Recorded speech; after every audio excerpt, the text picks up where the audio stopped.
Hi, hello, and welcome to Sunny Simple Living again, where today I'm going to talk about ways to heat and cool your house if you're living off the grid, or if you're maybe not living off the grid. I'm sorry, I've been ill a bit this week. I've had a bit cough, but it's better now anyway. So if you're here, say hi, like it, so I'm sure that people can actually see what I'm doing. If nobody does anything, that I might not be live after all. If you're tuning in, let me know where you are, who you are, and what's the weather where you are right now. And you might have seen it this morning. I did a really short, quick live about the weather here. It's been snowing a bit. It's really nice weather actually. It's really sunny and everything, so the snow will be melting a bit more today. But yeah, it's really nice where we are here in Spain. So I'm just going to check if things are working the way they should be, because I'm not seeing anything. So if you can just bear with me for a second, I'll be right with you. Yeah, as today we're going to talk about, well, heating, which is very relevant, and we're also going to talk about cooling, because that's often something that you can do. Yeah, you have to think of the two things at the same time. So just checking this. Is that working? Yeah, you have to think of this. Not working. Okay, yeah, working. I hope.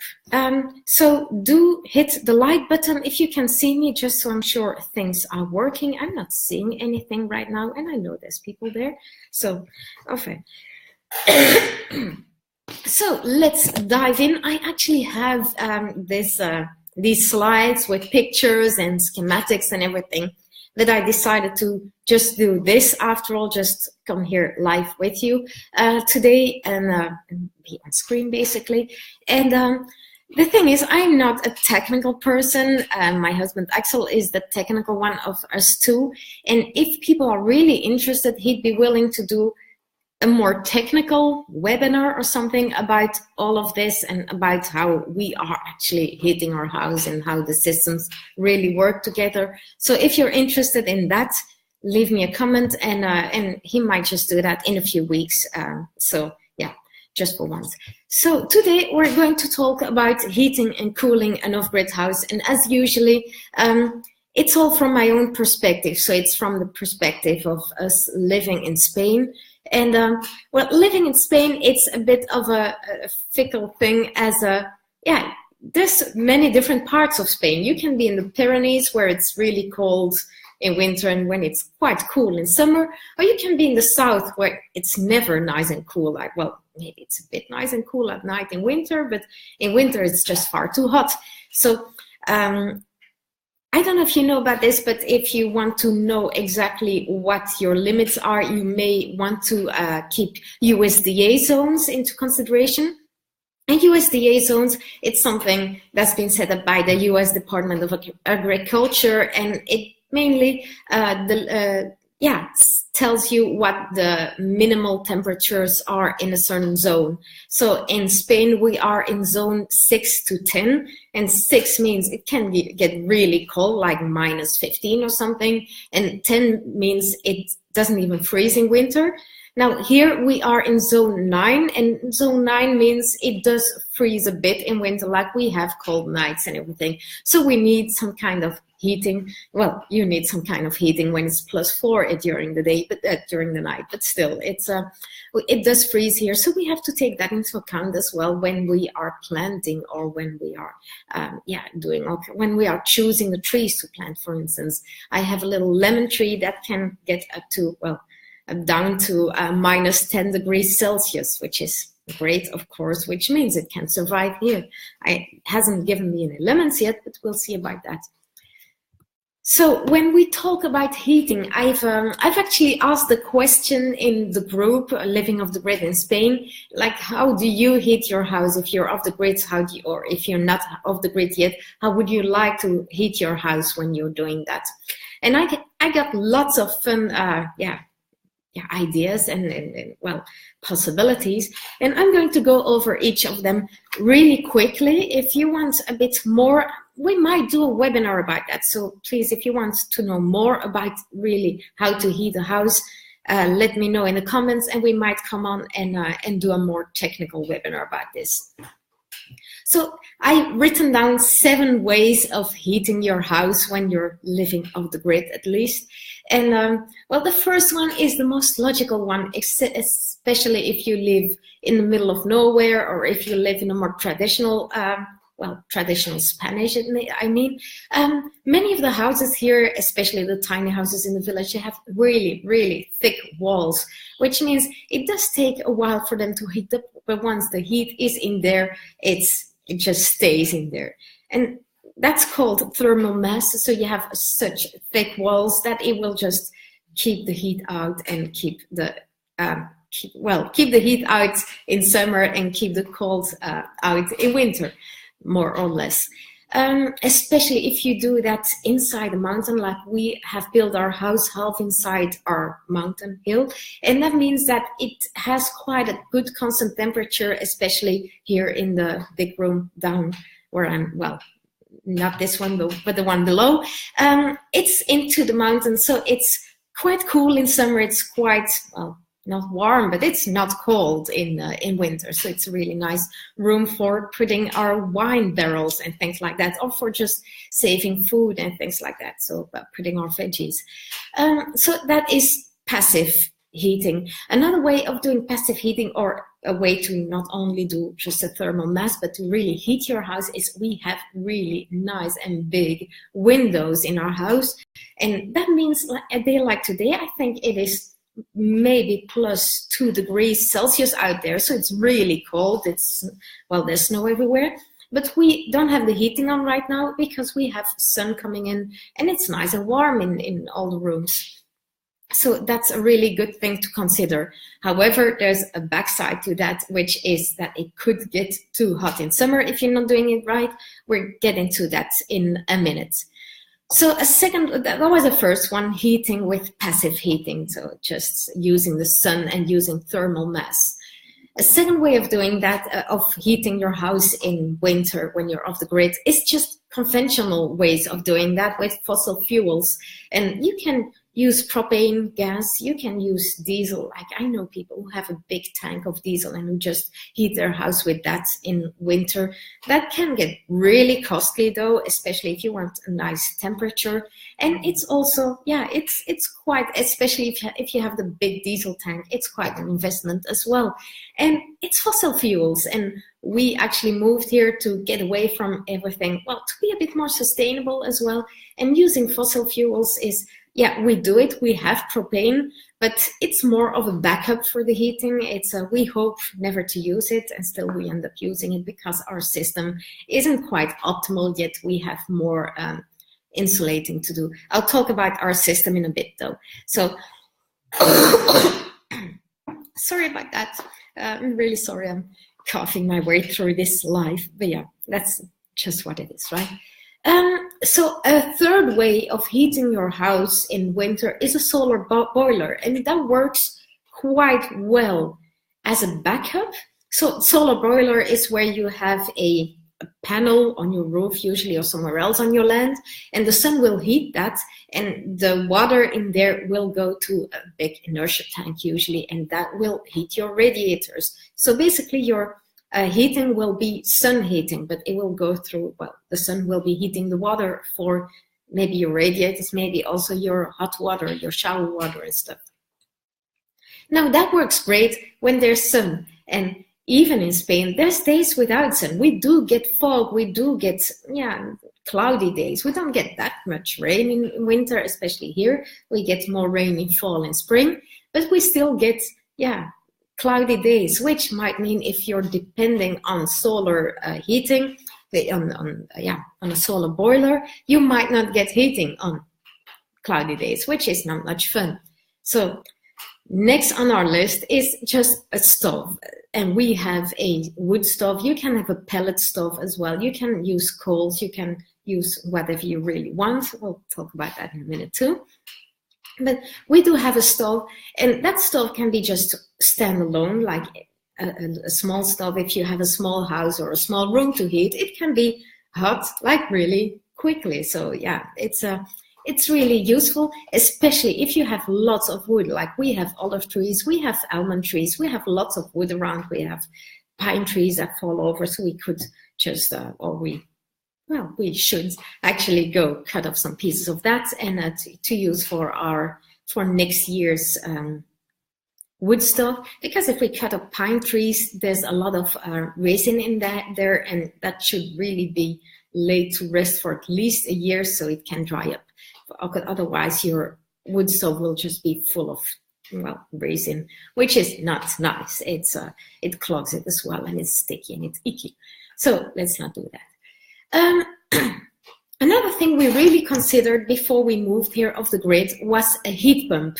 And a heat pump is basically a system where you have a pump and that goes really deep into the ground, and it gets cool air up in summer and gets warmer air up in winter. Now the thing with that, we've seen that a few times in Holland and in Belgium where we're from, but the thing with it is it's really easy in Holland or Belgium to dig into the ground and to do that.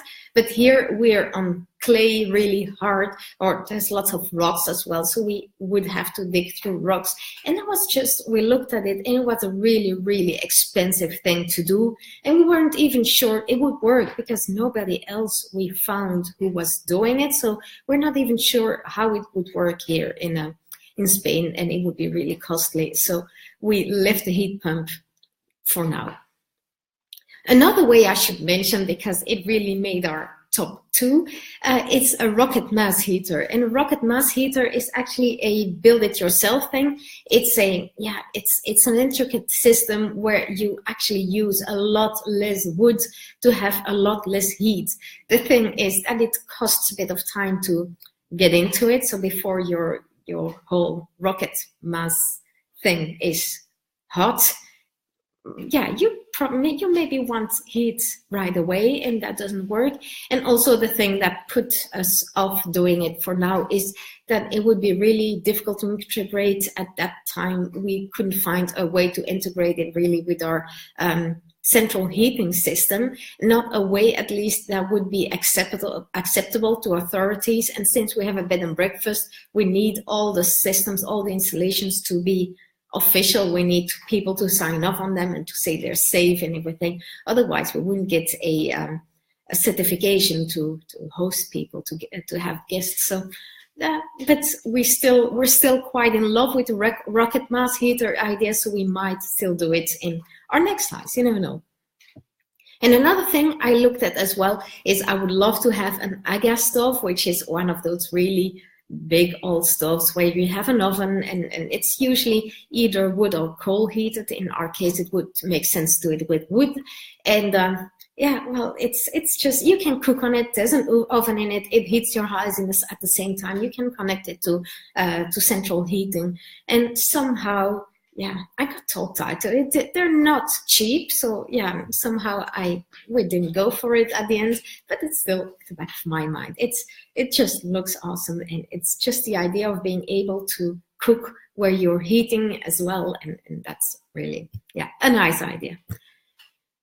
So those were kind of the ways you can heat a house. There's probably more as well. There's more variations on that. So if you know any other ways, do say something in the comments. If you're here, do give me a like or a small comment. Say where you are, where you are logging in from. What's the weather where you are? Or would love to know what the weather is.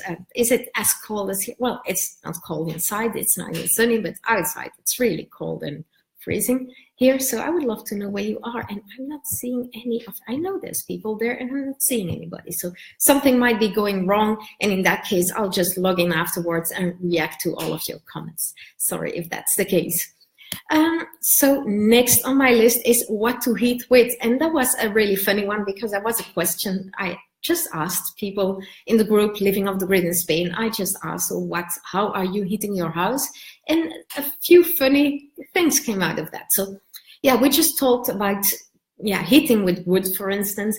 A lot of us have quite enough wood to heat the house with. There's olive trees, there's almond trees, and those need to be pruned every year. So what else would you do with all the prunings from that wood? Well, there's lots of things you can actually do. You can use them in the garden. You can make a hugel bed with it. I would love to maybe talk about how to use things like that. And I'm a big permaculture addict. I love permaculture. I have a permaculture design certificate as well. So we'll probably do a chat about permaculture in the following weeks or something. So you can use the wood you prune from your trees in your garden and on your land. But what we use it for is for our stove, of course. One thing you have to take into account is it's a lot of work to collect it and to chop it and to have it dry as well. You have to have the storage for that. So it is work. So it's not like, oh, there's free wood and it's just going to magic itself into the wood stove. It's not doing that so far. So I would love for that to happen. We talked about fossil fuels just now, which to us aren't really a good and sustainable option because it costs every time you need to buy more of it. So that costs a lot of money. And I also believe I know there's going to be less and less of it, so prices will go up as well. So for us, we would like to try and get off the fossil fuels. So I heard all kinds of other things, like someone said we use pine cones wrapped in tissue. We also use all of our paper, like all the paper we get letters, or we just scan it and we put it on the pile to go to a fire. Even in summer, we just collect our paper and it goes into the fire for winter. Now, somebody else who lives nearby here, and that's Rachel at Winchester Ranch, she has Mustangs, horses, and she makes horse poo bricks with them. That was a really funny one. If anybody's interested, let me know, and I'll give you the link to. She also posted the link in the group, so if you're in the group, you can see it there. And what we do as well, we pressed our own olives this year. Like, we borrowed a small press from a friend and we had 100 kilos of olives. We just pressed, we made olives with that. But afterwards you get like this black stuff, the black goo. There's not much oil, well, not as much oil left in it, but it's not suitable. Some people do give it to the animals to eat, the olive residue, but it's not very healthy for them. There's not much nutritional value to it. So we found somewhere on the internet where you just leave it to dry. It's ideal if you can just make bricks out of it, but we just left it to dry like that. And it is awesome to light your fire with. Like, we will light a piece of paper and then put a clump of olive press residue on it, and that just lasts for ages and it lights all the wood and everything. So it's really awesome to use. I might do a blog post about that sometime soon with pictures of how we did our olive oil as well. But so those are a few fun options where you can heat your stove with. Now, if we talk about our system, I actually, like I said in the beginning, I had this slide with pictures, with schematics and everything, but I'm not going to do that right now. If you're interested in the really technical aspect or just slightly technical aspect, let me know in the comments, and Axel might come on one of these weeks to really talk you through how we are doing it exactly and technically. But for now, he just made me a drawing of that, and I'm not sure it's going to go very well, but yeah, so this is basically how we heat our house. There's a whole system. We basically have a wood burner, and I'm going to see if I can quickly show it here. I'm sitting right next to the wood burner, and there's wood next to it. Of course, it's not on right now, the wood burner. It is really cold outside, but the sun is shining, so we don't need a wood burner. However, we have quite a big house. We have guest rooms as well. We have a bed and breakfast. So behind me here, you see the thermostat that is just for the top floor. We have a different one for the lower floor, and that does save us a lot of money. It does save us a lot of wood as well, because every room has its own temperature control, so we can just turn off temperature control in some rooms, or we can say, we want different temperatures. We can just control it from here, and it will also sense when it's hot enough here, but it's not hot enough in another room, it will know that it's, well, it shouldn't be heating here, it should be heating there. So it's very technical. Axel is an expert at it. He used to work for that company who made that. So if you want the real thing, oh, good morning, Maritza, I'm missing you now. Yeah, if you want the real technical how to, then by all means let me know, and Axel will come on and talk about it. But now we have our wood stove, and we heat, well, in the morning, usually when I see it's not going to be a sunny day, and I just put on the wood stove because I'm the first one awake. And that wood stove, once it's hot enough, there's a thermostat on it, and once it's hot enough, it will just give a signal to a pump. There's a little, or a big pump, I don't know how big the pump is. So there's a pump attached to it. That pump will pump, there's water behind it, and the pump will pump the water to a big inertia tank we have in the basement. And that big inertia tank will hold the hot water and it holds all the hot water basically. And then from there, it will distribute it to the radiators throughout the house, all the radiators that need it at least. Now, and that will go round, so the water comes back to here, so it stays warm, and all, if all goes well, we could still be saving a bit more by insulating things a bit better, but that's just a matter of time and maybe money as well, but mainly time. We just need to put some time into insulating things. Yeah, we have wood stoves here as well. So yeah, there's that. So, and it turns around. We do have a backup though. We do have a gas boiler, which does go on quite well, a lot more than we would like it to, usually because the return water isn't hot enough so far. So if we would insulate it a bit better, we would probably be using even less gas, even less propane. But it does do a lot though. Last year we didn't have that wood stove yet. We didn't have the whole system yet.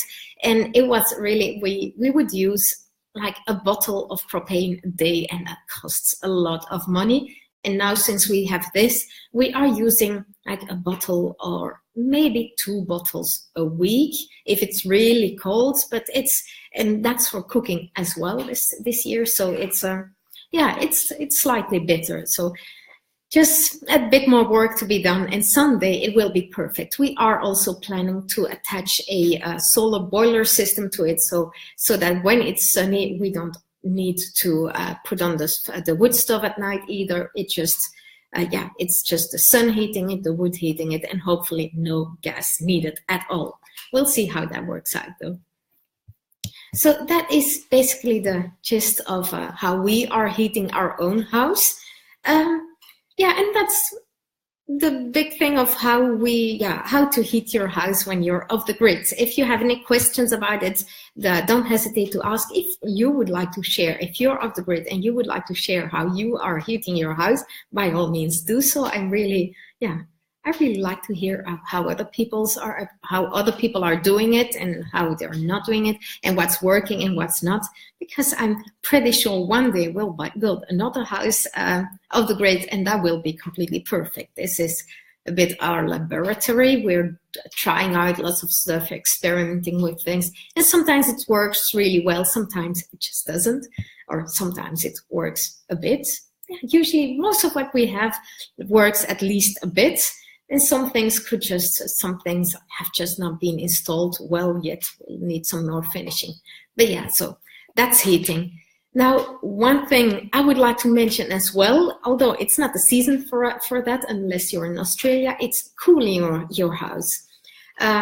Because, well, lots of people are thinking right now about heating your house, but here in Spain, most houses are built towards being cool. They want to be cool in summer, and that leads to traditional houses often have tiny windows, really, really big, thick walls, and like the little houses in the village, they are really difficult to heat. We lived in a little house in the village for a few months when we just arrived here through the winter that was, and we had nothing here. We didn't even have that converted stable we lived in come spring. So we lived in a little house in the village, and we had a pellet stove, and it was just really difficult to heat because it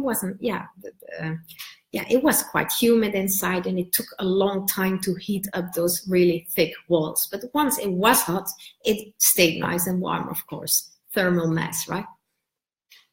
So Yeah, let's talk about cooling your house, which is probably even more important than heating your house. You can always get away in winter, but yeah, you could get away in summer as well, of course. We would love to get away in August. It's so hot here in August. Although it's probably not hotter than anywhere else. But yeah, it's just the idea of August. So cooling your house, there's several ways to do that as well. I just talked about thermal mass, how thick walls will keep something really cool. And especially like here, I talked about that before, we are partly built into the mountain, which means especially downstairs, it keeps really nice and cool in summer because it's partly in the mountain. So the mountain just keeps it at a fairly regular temperature. We actually had the idea when we came here to build an earthship, and an earthship is a type of home that is completely self-sufficient, and it has its own power and water, and it's also built into the ground. And that was an idea that really appealed to us. We didn't do it completely in the end. We have the first floor here. You see windows behind me, there's windows in front of me as well. So the first floor here is not built into the ground, but the first idea, we have several ideas we stole from an earthship here in this house. So that's why there's people living in caves as well in Spain and also in Africa, for instance. There's lots of in Tunisia and in Morocco, and there's lots of cave houses, and they keep really nice and cool in summer. They're a bit dark maybe if they're really deep, but it's still really nice to be cool in summer. One thing that we have done really not well in our house, well, the design was fine, but somehow it didn't get done. And we just don't have enough shading over our windows. So that means that in summer we have, the idea usually is to have, when you have your wall, you have your windows on there, and you just want a roof, of course. And the idea is to have a roof that will, no, I don't have a pen with me, otherwise I would do a drawing. But the idea is that the sun would come on your windows in summer, so in winter, so you can heat your house. But the idea would be for the sun, it's higher in summer, so it would miss your window. It wouldn't be direct on your windows in summer. And that's the idea. Somehow that went wrong, so we just have to make our roof a bit longer so the sun doesn't get in summer, because that's really important. If in summer you make sure you calculate that the sun doesn't come inside, it does so much for the temperature inside. Also, if you have windows at the north side, that really helps, because if you have some way of a bit of wind coming in northwise, it's you can open the windows and your house will be so much cooler than if you can't open any windows at all. Now, I've also heard about someone in the group mentioned they were doing air conditioning in summer of their excess solar, because, well, in winter you might just be trying to save as much solar power as you can in your batteries, but in summer you usually have the sun is coming up early in the morning, and after an hour or two your batteries are just full, and you're not using that much electricity in summer often. So that's a really good time to maybe try and put some air conditioning in. After all, air conditioning does suck up a lot of electricity though. So most of grid houses I know around here, their systems are just not made for an air conditioning system. But if you have some extra air conditioning, some extra electricity, and you just put it on during the hottest hours of the day, it might work to put some regular and conventional air conditioning in, maybe just in one room. There's lots of people, most people have big, forgot the word, ventilators on the ceiling. There's people with smaller ventilators as well that work off electricity. So there's all kinds of different little things you can do. If you're more of the DIY persuasion, you can also build a plastic bottle air conditioning, and that's, it's DIY. It's a bit like the rocket mass heater. It works really, really well. People who have it are really happy with it. But just the idea of building an air conditioning with plastic bottles, it's just a bit funny and probably something you have to get over maybe. But it's an option like all the others. But basically what we do here in summer to stay cool is keep the windows closed, make sure there's shades on the windows, and just make sure during the day everything's closed so the hot air doesn't get in. And in the afternoon, well, late afternoon, at night, we just open all windows so at night the cooler air can come in. And that is basically how we do cooling here, because it does get really hot. But there's also ways of going around there, like if you're moving to Spain or if you're living in Spain, you're not going to be doing your gardening between 1 and 5 in the afternoon in summer. It's just too hot. It just really doesn't make sense. So when we're in summer, we just work in the garden really early in the morning, or work on the land early in the morning. And then after lunch, we'll just have a siesta, which might mean sleeping, but just might mean doing nothing because it's hot and let's just have a bit of break. And then we'll start again after 6, or on really hot days after 8, because it's going to be light really late anyway. And if we had a bit of a siesta, if we had a bit of a nap, we can go on for a few more hours before it's time for dinner and sleep, right? So this is it, kind of. If you are off the grid, I hope you enjoyed this, and let me know, are you doing it like we do? Are you doing it any different way? If you're not off the grid yet, I hope I was able to inspire you a bit when it comes to heating your house, maybe cooling your houses as well. If you want a more technical webinar or something, Axel will be really happy to do that one of these weeks. Now, next week I'll come in and chat about what things to think about before you move off the grid. So that's for people who are thinking of going off the grid and are maybe preparing to go off the grid. And there's a few things I have written about before as well, and just a few things we wished we'd done better or we've done more before we went off the grid. So if you want to hear about that, like the biggest mistakes we made before we came here, because preparation is so important. So if you want to hear about that, by all means, tune in next week, the 16th of February. And if I don't talk to you before then, I hope you're having a really good day. I hope you're having a good week. I hope it's as sunny where you are as here. And I will talk to you soon if you're in the group, especially. I will talk to you in the group. And I hope you're having a good day for now. Bye-bye.